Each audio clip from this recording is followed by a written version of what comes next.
all the kids? Where are all the migrant What children? kids? You guys We're lost accepting them. We love no, them. You've lost We them. love the migrant children. Wait, we lost them. You can't find them. What are you talking about? What are you talking about? Yeah, migrant children missing.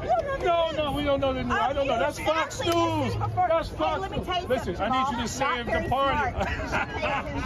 Yelling, shouting, raising his voice. He has aggressive, his physical mannerisms are aggressive, and I am concerned about it. I feel threatened by him. Jamal Bowman is here with me now to respond to those accusations from Congresswoman Marjorie Taylor Greene. He has been menacing me during the entire commercial break. I should note that my full disclosure, my brother worked for you. He no longer does. But well, what do you want to say to that? Oh my goodness! I mean, it's so nonsensical that it's comical. You can see clearly in the video that we were like playfully jousting with each other. She was laughing, I was laughing. We were talking about each other's party and certain issues.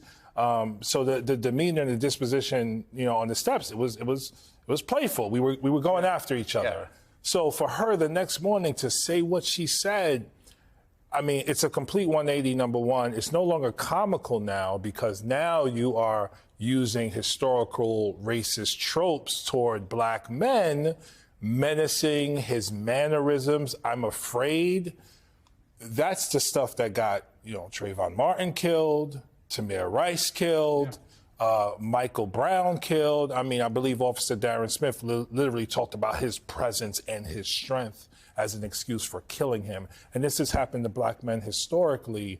And so now we're in a dangerous space. And that's why I wanted to be really, really clear to reporters today how reckless and dangerous her statements were. And she should know better. I believe she knows better. This is another reason why we need to teach the accurate history of America in our schools and make sure African-American history is a part of that, because her rhetoric and her behavior in Congress outside of me, pictures with the AR-15 with the squad behind her, chasing David Hogg and stalking him as he engaged in activism around gun violence. Her rhetoric, her language, her behavior has been aggressive and intimidating since she's gotten into Congress. Now she's trying to displace it onto me. I want to say also that if this gesture, which you were doing, is aggressive, then all of my paisans. That's right. They're in trouble. That's New York City right there. But that is New York City right there. But the other thing, to get to your serious point, I don't want to. Right. I mean, what I thought was, well, if she had said this without the video, like, we had the video, right? So you could look at the video, I was like, this is ridiculous. Yeah.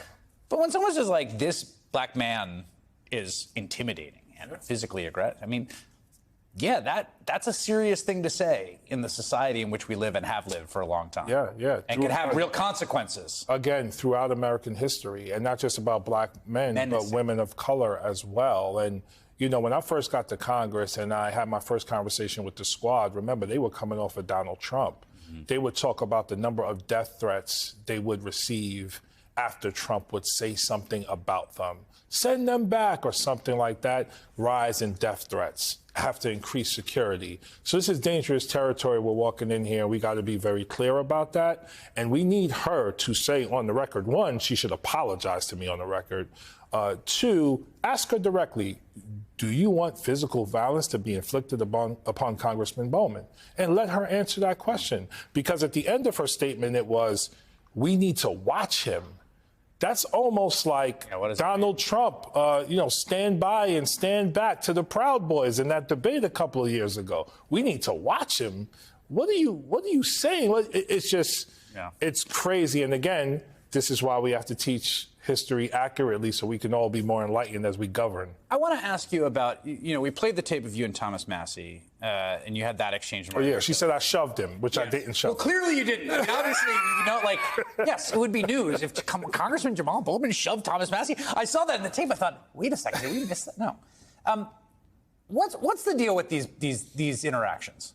Like, is this a thing you're doing now? Is it just in the moment? Is this, are you like, I am doing this as a tactical thing, or I can't help myself? You know what it is? It's literally, it's organic. It just happens. So the Massey thing, I wasn't yelling at him. I was yelling at journalists to ask Republicans about gun violence to do more. And then he walked up, and then that became a thing. Right. With Byron Donalds, we usually talk about sports as we walk down the steps. I saw them approach him to ask him about DeSantis, so I started going at him, yeah, I want to hear what you have to say. It's really just who I am in terms of how I talk to people on a consistent basis. So it's not really a thing. It's become a thing, and I get a lot of questions. This confrontational style, and I'm like, I don't mean to be that way. However, I am extremely frustrated consistently by the lack of action in Congress and how everyone is all about decorum, and kids are dying every day from gun violence, and 1 in 5 children go to bed hungry. And we have all of these issues, and we don't have the sense of urgency to do something about it.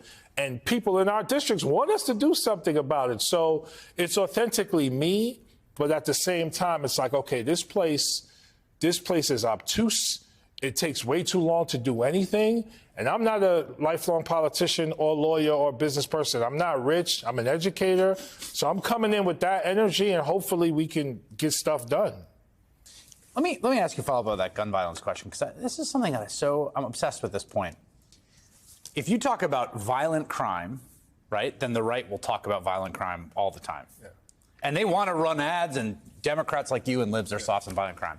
The second you call it gun violence, which is the most serious violent crime we have in the U.S., unquestionably, it's the most dangerous form of violent crime, all of a sudden, the political valence gets flipped, and it's well, there's really nothing we can do about gun violence. Violent crime, we got cops, all this stuff. Gun violence, what's going to happen? It's so strange to me how much it's the same thing. It is the same thing. America has too much gun violence. It has too much violence. It has too many homicides. Too many people die from this. We need to bring that number down. That's right. Yeah. I mean, but it's being coded in totally different ways. It's bizarre, and it's why Congress is often upside down world.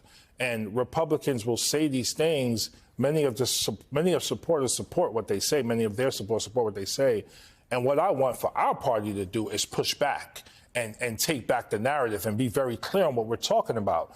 Do not acquiesce or cede ground to their talking points because we feel we need to be tougher on crime. Talk about public safety. Yeah.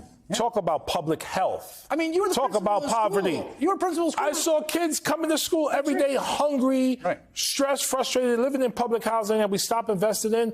Of course, those kids are more likely to get in trouble in school because we're not meeting their basic needs. Yeah. So I want our party to talk about that and take back the narrative when it comes to that.